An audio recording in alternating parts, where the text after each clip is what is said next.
today was day 10 of this election campaign, and I've got to tell the Liberals, watch out, because Labor leader Anthony Albanese finally put in his first good day on the campaign. After all those stuff-ups and those memory blanks and those exaggerations and the I don't know, he came out fighting. But worse for Prime Minister Scott Morrison, some Liberals of the left actually helped him.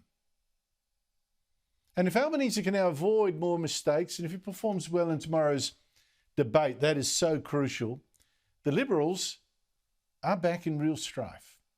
In fact, today's NEWSPOLL, confirmed by the Liberals' own polling, showed that Albanese's shocking performance last week hasn't actually hurt Labor too much.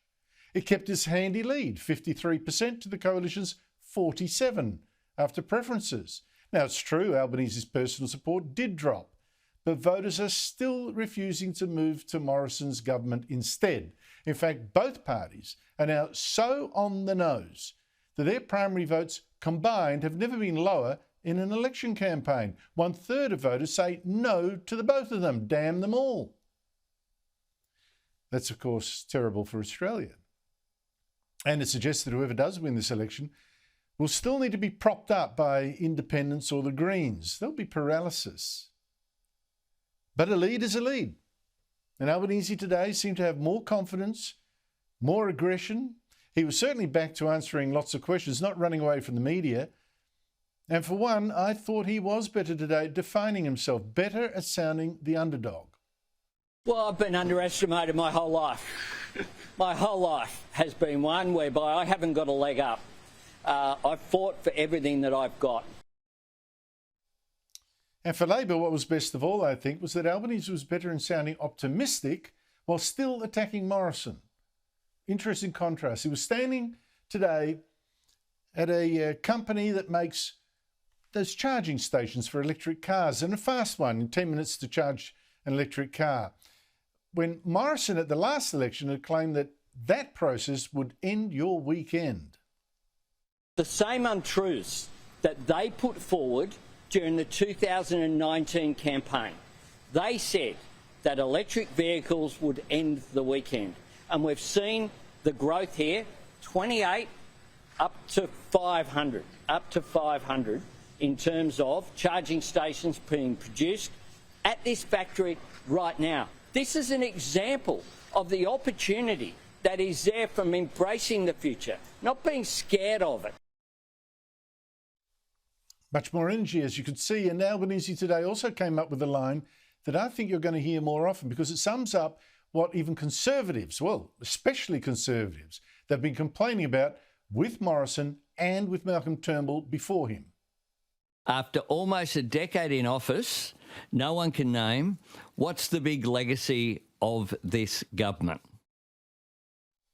Now, I'm not saying you should agree with all that, you know, and treat it as anything other than spin. I'm not saying that. What I am telling you is that Albanese is picking himself up off the floor and hitting Morrison where it hurts, and is also hitting below the belt. In fact, Labor is pushing a damaging lie. It's shameless in election campaigns.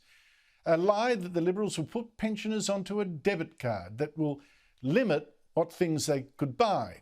Here's Albanese today pushing this complete lie unapologetically. Well, here's what Anne Ruston said, and people can make their own judgment. Here's what she said in 2020. In 2020, during this term of this Parliament, this minister said this: we're seeking to put all income management onto the universal platform, which is the cashless debit card. That's a complete mischaracterisation of what Ruston, the new health minister, had said. Looked at in context, she was referring only to troubled people who already have their benefits managed, usually so their children do not go hungry. Of course, it's not going to apply to most aged care pensioners. Even left-wing fact-checking sites, The Guardian, the ABC, that would love to give the Liberals a smack, both agreed Labor's campaign that it will be extended to pensioners is false, and Morrison today hit the roof. The Labor Party is ringing up people, sending out brochures, writing to pensioners and scaring them that there'd be some suggestion that our government would be applying the debit card to pensioners. It's just simply not true. And it's not just me that's saying it. Ian Yates, who's the director of the Council of the Aging, actually wrote to the Labor Party, concerned about this scare campaign, frightened. He was saying that people were contacting him saying they were being scared of it and they were in fear of it.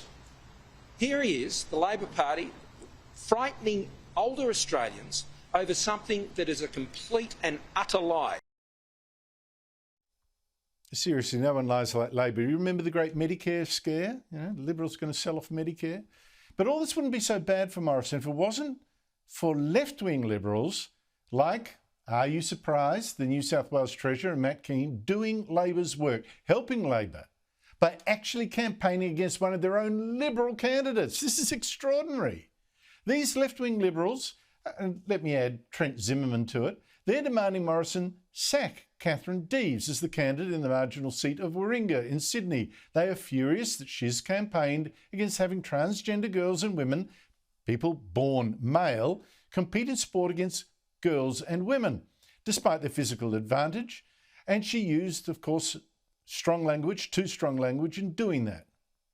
Well, my view is that this person should be disendorsed because I do not believe she's fit for office. I do not believe that she is aligned with the values of the Liberal Party. I mean, describing Wear It Purple Day, a day that celebrates inclusion and diversity, that focuses on reducing bullying and suicide amongst young gay and lesbian kids.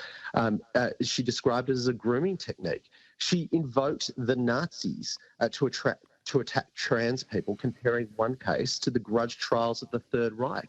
I mean, to compare this issue to one of the worst atrocities in human history is nothing short of appalling, absolutely disgraceful. Get off your moral high horse, you showboater. Now, the idiocy of Matt Keane is that he today complained that having Deves as a candidate was hurting other nice Liberal candidates in that part of Sydney, left-wing ones, like his friend Zimmerman. But hasn't Keane himself done exactly that damage today by voluntarily giving the ABC and other media outlets hostile to the Liberals more headlines to smash Deves and paint the Liberals as divided? Because the Prime Minister, of course, today had little option but to defend her. The comments that Ms Deves have made, she regrets, and that's not how she's proposing to go forward in highlighting the very important issue that she has been a strong campaigner on.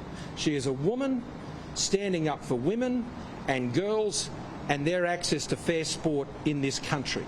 Now, I'm not going to allow her to be silenced. I'm not going to allow her to be pushed aside as the pylon comes in to try and silence her. I'll stand up with her. And the pressure from these cancel culture bullies, meanwhile, is so unbearable for Deves. She wrote to local Liberals saying she'd been bullied in the most vile way and received death threats, which is quite ironic to me. People accusing her of being too mean are even meaner themselves. And all this Liberal infighting, again, has just played right into Albanese's hands. Because Albanese today came out with another strong line this morning that summed up exactly this nonsense that has turned off so many voters, this infighting. I very much hope, with people's support, leading a majority Labor government, and we're the only party that can do that. So if people want certainty and stability, they need to vote Labor, because I noticed that the Prime Minister was already talking about arrangements with crossbenchers potentially. I want a stable and secure government. The Liberals don't like each other, the Nationals don't like each other, and the Liberals don't like the Nationals, and we're seeing that chaos having a real impact on the government. What a wild election, right? Both sides now doing more damage to themselves than to the other side.